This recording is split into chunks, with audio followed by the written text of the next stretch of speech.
যে ব্যক্তি ফজরের নামাজ লাগাতার পড়তে থাকবে, আল্লাহ তাআলা তার চেহারায় এমন একটা নূরের মায়া দান করবেন, শত্রু পর্যন্ত তার চেহারা দেখলে মায়া করতে বাধ্য হয়ে যাবে। সুবহানাল্লাহ। এবার আসেন, আপনারা কষ্ট হচ্ছে মনে হয় না? আমাদের এলাকায় কিছু মুরব্বী আছে, চেহারা দেখলে মায়া লাগে, শ্রদ্ধা লাগে, দাড়িগুলো সাদা সাদা, চেহারাটা দেখলে মনে হয় মা নূর জরি জরি ভরা। যাদের থেকে সুন্দর হতে ইচ্ছা হয়, আমার একটা অনুরোধ, আল্লাহকে খুশি করার জন্য প্রত্যেকদিন ফজরের নামাজটা কন্টিনিউ করেন।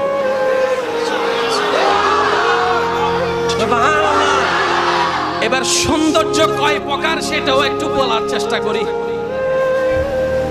ফজরের নামাজ পড়লে চেহারা কি হয়? সুন্দর হয়। জোরে বলেন কি হয়? সুন্দর কয়েক প্রকার, একটু যদি মনোযোগ দিতেন। একটা হচ্ছে পার্লারের সুন্দর, যেটা নির্দিষ্ট সময় পর আর থাকে না। জোরে বলেন না, থাকে না। একটা হচ্ছে আপনার ক্রিমের সৌন্দর্য, নির্দিষ্ট সময় পর আর থাকে না। যত প্রকার কেমিক্যাল সুন্দর আছে, আমি শ্রদ্ধার সাথে বলছি, কেউ রাগ করবেন না, যত প্রকার কেমিক্যাল সুন্দর আছে ধুয়ে ফেললে চলে যায়, ধুয়ে ফেললে কমে যায়। একমাত্র একটা সৌন্দর্য আছে, ওযুর সৌন্দর্য, যত ধুইতে থাকবেন তত বাড়তেই থাকবে। সুবহানাল্লাহ। এবার আসেন, আমাদের এখানে পশম আছে না নাই? আছে। পশমের গোড়া আছে না নাই? এই পশম স্বাভাবিক চোখ দিয়ে দেখা যায়। চেহারার মধ্যে কিছু পশম আছে, দাড়ি যেমন দেখা যায় পশমগুলা দেখা যায় না, কিন্তু পশম প্রত্যেক জনের আছে।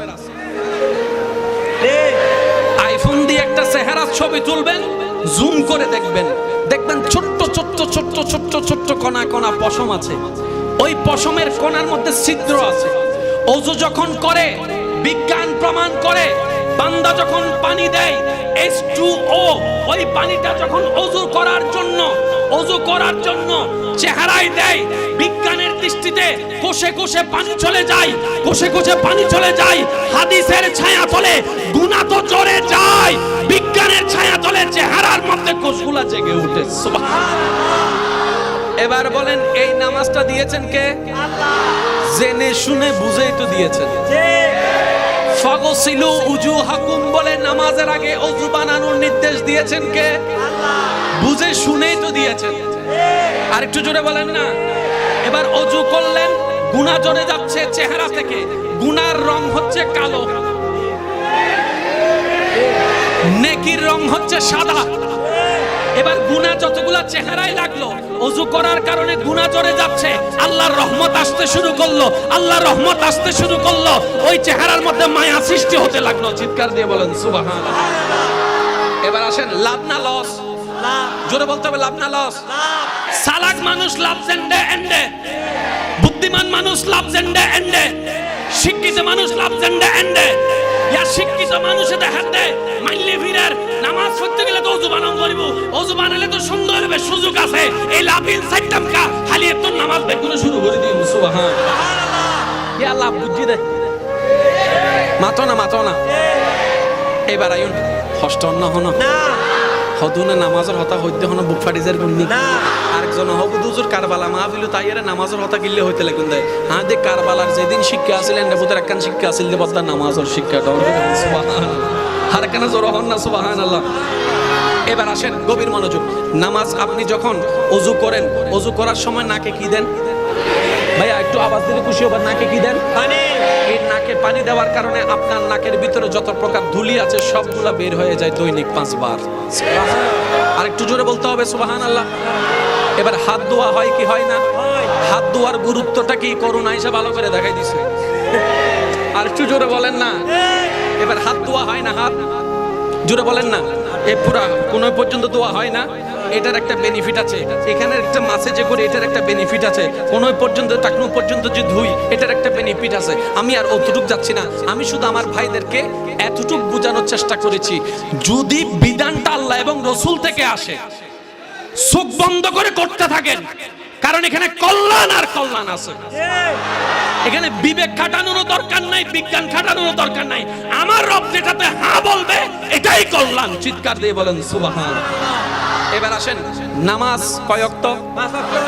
এই 5 ওয়াক্ত নামাজের প্রথম ওয়াক্ত নামাজ হচ্ছে ফজর, ফজরের পর জোহর, জোহরের পর আসর, আসরের পর মাগরিব, মাগরিব থেকে এশা। এবার আমি বলবো, আপনারা শুধু একটু ভেবেচিন্তে উত্তর দিবেন।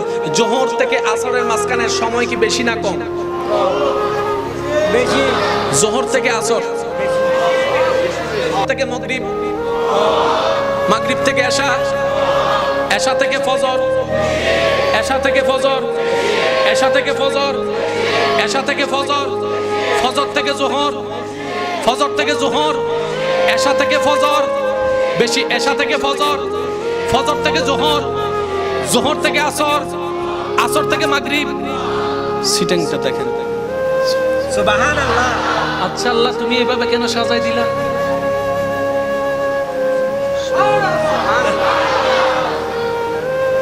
ফজর থেকে জোহর, এশা থেকে ফজর আরো বেশি, এশা থেকে ফজর, ফজর থেকে জোহর একটু কম, জোহর থেকে আসর একটু কম, আসর থেকে মাগরিব, মাগরিব থেকে এশা। কখনো কি একবার ভেবে দেখেছেন আল্লাহ নামাজটা এইভাবে সেটিং করলেন? তো করলেন কেন? সুবহানাল্লাহ। যেহেতু রব করেছেন, বুঝে শুনে করেছেন। ভাই একটু আওয়াজ দেন না কেন? প্রথম ওয়াক্ত নামাজের নাম ফজর, ঠিক আছে না? জোহর, আসর, মাগরিব, এশা। ফজর কখন পড়েন? যখন সূর্য নাই, আবার আঁধারও নাই। ফজর ওই সময় পড়েন যখন সূর্য নাই, আঁধারও নাই। মাগরিব কখন পড়েন? যখন সূর্য নাই, আলো নাই। টাইমটা একটু মিলান। ফজরের টাইমের সাথে মাগরিবের টাইমটা মিল আছে। ফজরের টাইমটা সূর্য উঠে উঠে, মাগরিবের টাইমটা সূর্য ডুবে ডুবে। ফজরের টাইমও সূর্য নাই, আলো আছে। মাগরিবের টাইমও সূর্য নাই, আলো আছে। টাইমে টাইমে মিল আছে না নাই? কোন দুইটা ওয়াক্তে? একটা ফজর, একটা মাগরিব। এই শব্দগুলো মনে রাখবেন। কোন দুই ওয়াক্তে? একটা ফজর, একটা মাগরিব। মনে আছে তো ইনশাআল্লাহ? এবার আমি বলবো, আপনারা শুধু জোরে জোরে বলবেন, আওয়াজ যেন কারো চুপ করে না থাকে। দৈনিক কয় ওয়াক্ত নামাজ? 5 ওয়াক্ত নামাজের মধ্যে প্রথম ওয়াক্ত নামাজ, তারপরে তারপরে তারপরে তারপরে এবার বলেন জোহরের ফরজ নামাজ কয় রাকাত? জোরে বলতে হবে, কয় রাকাত? আসরের কয় রাকাত? এশারের কয় রাকাত? ফজরের কয় রাকাত? মাগরিবের কয় রাকাত?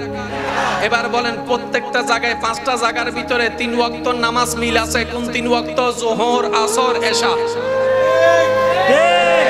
জোহর আসর সূর্য আছে, জোহর আসর সূর্য আছে, ডাইরেক্ট আছে। এশারের মধ্যে ডাইরেক্ট সূর্য নাই। 4 রাকাত 4 রাকাত 4 রাকাত। যেই 2 ওয়াক্তে